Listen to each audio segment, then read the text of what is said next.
বিসমিল্লাহির রহমানির রহিম। প্রিয় শিক্ষার্থী বন্ধুরা, দূরে ও কাছে যে যেখান থেকে তোমরা আমাদের আজকের লেকচারটি দেখছো, institute of English language and টেকনোলজির পক্ষ থেকে আমি মোহাম্মদ আকমল হুসাইন তোমাদের সবাইকে অনেক অনেক শুভেচ্ছা জানাচ্ছি। তো বন্ধুরা, কেমন আছো সবাই? আশা করি সবাই ভালো আছো। আলহামদুলিল্লাহ, আমিও ভালো আছি। তো বন্ধুরা, আমরা আজকে আরও একটি গুরুত্বপূর্ণ গ্রামাটিক্যাল আইটেম নিয়ে কাজ করব। আমাদের আজকের আইটেমটি হলো making WS question or information question, অর্থাৎ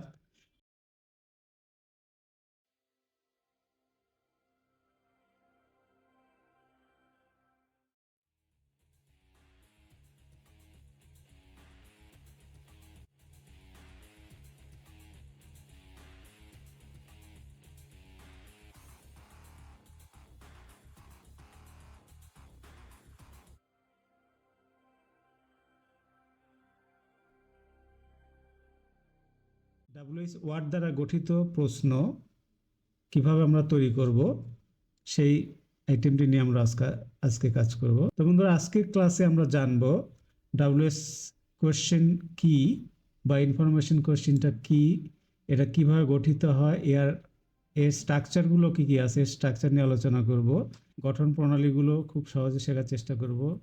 সেই সাথে আমরা জানবো some essential aspects of WH questions, use of auxiliary verb in WH question, এবং লাস্ট অফ অল আমরা জানবো easy chart to make WH question, অর্থাৎ এখানে আমরা ডাব্লিউএস ওয়ার্ড যেগুলো রয়েছে সেগুলোর মিনিং সহ সেন্টেন্সের কোন সেন্টেন্সকে তিনটে সাইড বা পার্শ্ব নিয়ে আমরা কি করি, বিভক্ত করি। অর্থাৎ তারই ভিত্তিতে আমরা ডাব্লিউএস কোয়েশ্চেনের স্ট্রাকচারগুলোকে ভাগ করেছি।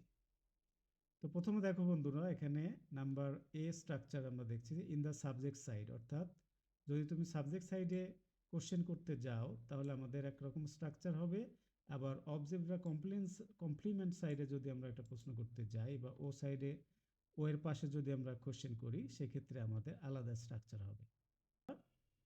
সাবজেক্ট সাইডে প্রশ্ন করতে গেলে একটা স্ট্রাকচার ব্যবহার করি, ফিনিট ভার্ব বা অবজেক্ট সাইডে প্রশ্ন করতে গেলে একটা স্ট্রাকচার ব্যবহার করি, অর্থাৎ সর্বমোট ডাব্লিউএস কোশ্চেন তৈরি করার জন্য সর্বমোট আমরা দুটি স্ট্রাকচার ব্যবহার করি। তো বন্ধুরা, চলো আমরা দেখি স্ট্রাকচার দুটো কী কী।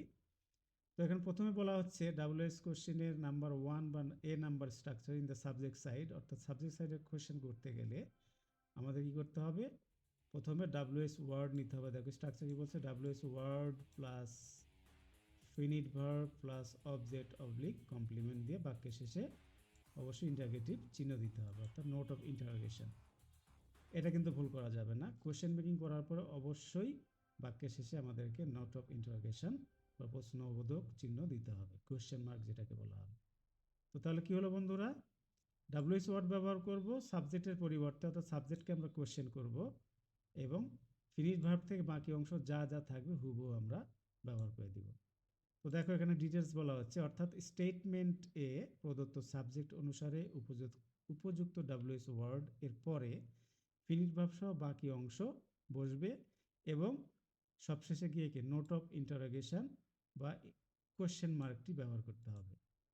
ঠিক আছে, তাহলে খুব সহজ বন্ধুরা, সাবজেক্ট হেড কোশ্চেনটা তেমন কঠিন না, খুবই সহজ। শুধুমাত্র সাবজেক্ট ব্যক্তি না বস্তু এটা ঠিক করে নিয়ে আমাদের কি করতে হবে, ডাব্লিউএস ওয়ার্ডটা বসাতে হবে। এখানে দেখো এক্সাম্পল দেওয়া হয়েছে, স্টেটমেন্টে আছে, অর্থাৎ পরীক্ষায় সাধারণত ডাব্লিউএস ওয়ার্ড যদি মেক করতে দেওয়া হয় তাহলে কী করতে হবে, স্টেটমেন্ট দেওয়া থাকে একটা অ্যাসার্টিভ সেন্টেন্স, হতে পারে সেটা না বোধক অথবা হ্যাঁ বোধক। তো সেই সেন্টেন্সটা কী করতে হবে, আমাদেরকে একটা ডাব্লিউএস ওয়ার্ড ব্যবহার করে অ্যাপ্রোপ্রিয়েট ডাব্লিউএস ওয়ার্ড হতে হবে, অর্থাৎ ইচ্ছা করলেই আমরা যে কোনো ডাব্লিউএস ওয়ার্ড দিয়ে সেন্টেন্স তৈরি করতে পারবো না, এখানে অ্যাপ্রোপ্রিয়েটনেস থাকতে হবে, অর্থাৎ কোন প্রশ্নটা অর্থাৎ কোন ডাব্লিউএস ওয়ার্ড ব্যবহার করে কোশ্চেনটা করলে কোশ্চেনটা সবচেয়ে পারফেক্ট হবে, অ্যাপ্রোপ্রিয়েট হবে, সেটাই কিন্তু আমাদেরকে ব্যবহার করতে হবে। তো যাই হোক, আমি এখানে একটা এক্সাম্পল ইউজ করেছি, দেখো আগের মতোই, যে শেক্সপিয়ার রোট হ্যামলেট। তো এখানে দেখো শেক্সপিয়ার হচ্ছে সাবজেক্ট, কারণ এটা ভার্বের বাম পাশে আছে এস পজিশন, রোট হচ্ছে ভার্ব, এটা ভি পজিশনে রয়েছে, এবং হ্যামলেট হচ্ছে কি অবজেক্ট পজিশন বা অবজেক্ট হিসেবে ইউজ করা হয়েছে। তো এখানেও যদি আমরা হ্যামলেটকে প্রশ্ন করি যে হ্যামলেট অর্থাৎ শেক্সপিয়ার কি লিখেছেন, হ্যামলেটকেও প্রশ্ন করা যাবে, কিন্তু প্রশ্নটা কিন্তু সুনির্দিষ্ট হবে না, এখানে অ্যাপ্রোপ্রিয়েট হচ্ছে না। যে শেক্সপিয়ার কি লিখেছেন, কি লিখেছেন, শেক্সপিয়ার এখন কি লেখেননি। উনি ড্রামা লিখেছেন, ট্র্যাজেডি লিখেছেন, সনেট লিখেছেন, কমেডি লিখেছেন, ট্র্যাজি কমেডি লিখেছেন। হ্যামলেট একটি ট্র্যাজেডির নাম, এখানে কিন্তু আমরা শুধু হ্যামলেটকে প্রশ্ন করলে প্রশ্নটা স্ট্রাকচারালি হবে, কিন্তু মানে যেটার অ্যাপ্রোপ্রিয়েটনেস, এই অ্যাপ্রোপ্রিয়েটনেসটা কিন্তু থাকবে না। তো কাজে এখানে মেইন আমরা যদি অ্যাপ্রোপ্রিয়েট কোশ্চেন তৈরি করতে চাই তাহলে এখানে সাবজেক্টকেই প্রশ্ন করতে হবে, অর্থাৎ শেক্সপিয়ার রোট হ্যামলেট। হু রোট হ্যামলেট, শেক্সপিয়ার রোট হ্যামলেট। এই ডাব্লিউএস ওয়ার্ড হু ব্যবহার করলাম, কারণ যদি আমাদের যাকে প্রশ্ন করব সেটা যদি ব্যক্তিবাচক হয় তাহলে হু বসবে, আর যদি বস্তু বা প্রাণীবাচক হয় সেক্ষেত্রে হোয়াট ব্যবহার করতে হবে। কিছু কিছু ক্ষেত্রে উইচ ব্যবহার হতে পারে, হ্যাঁ, উইচ প্লাস নাউন। তো সেটা বিস্তারিত আমরা পরে জানবো। তো যেহেতু আমরা 1 নম্বর স্ট্রাকচার অর্থাৎ নাম্বার 1 স্ট্রাকচার সাবলি করব, কোন স্ট্রাকচারটি ব্যবহার করব সেটা এখানে দেখানো হয়েছে। তো বন্ধুরা নিচে আরও কিছু এক্সাম্পল দেওয়া হয়েছে দেখো, এবং টেবিলে এটাকে অ্যানালাইসিস করে দেখানো হয়েছে, structure analysis with table practice. হ্যাঁ, এখানে কি বলা হচ্ছে, structure analysis with table practice. এখানে টেবিলে কিছু সেন্টেন্স আমরা এসওভি এসভিওর প্যাটার্ন অনুসারে আমরা দেখিয়েছি, এবং সাবজেক্ট সাইডে কীভাবে আমরা প্রশ্নগুলো করব এই বিষয়গুলো এখানে দেখানো হয়েছে। তো বন্ধুরা দেখো, প্রথম স্ট্রাকচার কী হয়েছে, এখানে আমরা স্ট্রাকচারটা সেন্টেন্সের অ্যাসার্টিভ সেন্টেন্সটা বা স্টেটমেন্টের স্ট্রাকচার দেখানো হয়েছে, সাবজেক্ট, তারপর ফিড ভার্ব, অবজেক্ট বা কমপ্লিমেন্ট, এভাবে subject side, verb side, object side 3টা ভাগে বিভক্ত করা হয়েছে। এবং যেহেতু আমরা নাম্বার 1 স্ট্রাকচার অর্থাৎ এ নাম্বার স্ট্রাকচার ইউজ করছি, subject side, in subject side structure হবে এই যে সাবজেক্টকে প্রশ্নগুলো আমরা করব, ঠিক আছে। তো দেখো বন্ধুরা, এখানে আমরা একে একে এক্সাম্পলগুলো, যে শেক্সপিয়ার রোট হ্যামলেট, আমরা আগে উপরে করে আসলাম, উপরে সলভ করলাম বা কোশ্চেন মেক করেছি যে who wrote Hamlet, a lady open the door, একজন মহিলা, a lady open the door, দরজাটি কে খুললো, এখানে দ্য লেডি বা এ লেডি, এখানে ইতিবাচক সাবজেক্ট হওয়ার কারণে এখানে আমরা হু ব্যবহার করব।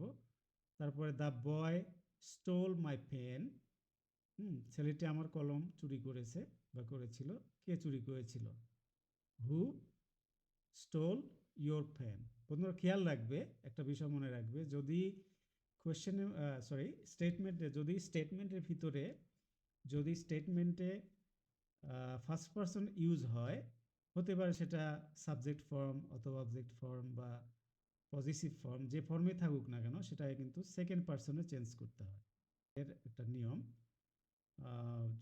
দেখো এখানে মাই পেন, এখানে কিন্তু আমরা যখন কোয়েশ্চেন করছি তখন কী হচ্ছে, হু স্টোল ইয়োর পেন, কে তোমার কলম চুরি করেছে, হু স্টোল ইয়োর পেন, কে তোমার কলম চুরি করেছে, তাহলে কোয়েশ্চেনটা কিন্তু এভাবে হবে। তো যাই হোক, আমরা আনসারটা নিচে দেখি, এখানে তোমাদেরকে ক্লিয়ার করে দেখানো হচ্ছে।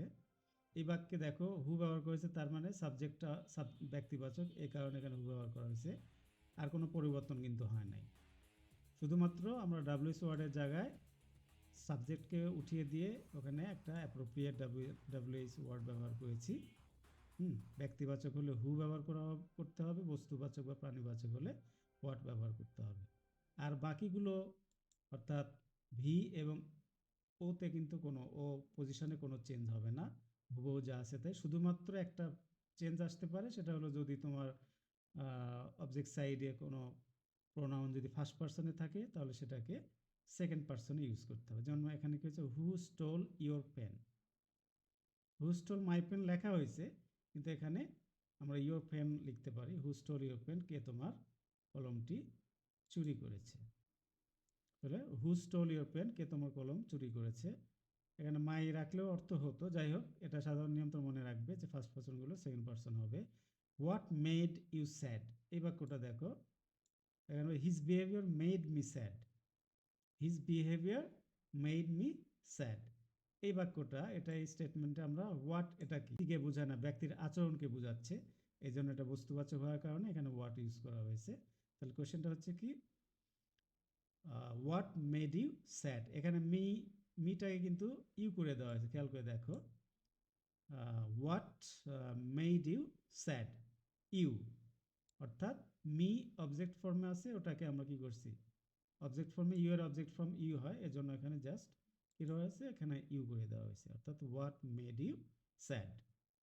নেক্সট দেখো, what had kill the cows, what had kill the cows, গরুগুলোকে কিসে হত্যা করলো। অর্থাৎ দেখি আমরা স্টেটমেন্টটা কি বলছে, the tiger had kill the cows, অর্থাৎ বাঘটি গরুগুলোকে হত্যা করেছে। এখানে the tiger had kill the cows, এখানে দ্য টাইগার এটা প্রাণীবাচক কাজে এখানে আমরা কি করছি, এখানে জাস্ট হোয়াট ইউজ হবে, এখানে হোয়াট ইউজ করে দেওয়া হয়েছে। ওকে, নেক্সট এক্সাম্পল, এখানে হু কম্পোস্ট অগ্নিবীণা, হু কম্পোস্ট অগ্নিবীণা, অগ্নিবীণা একটা বিখ্যাত কাব্যগ্রন্থ কাজী নজরুলের লেখা। তো কাজী নজরুল কম্পোস্ট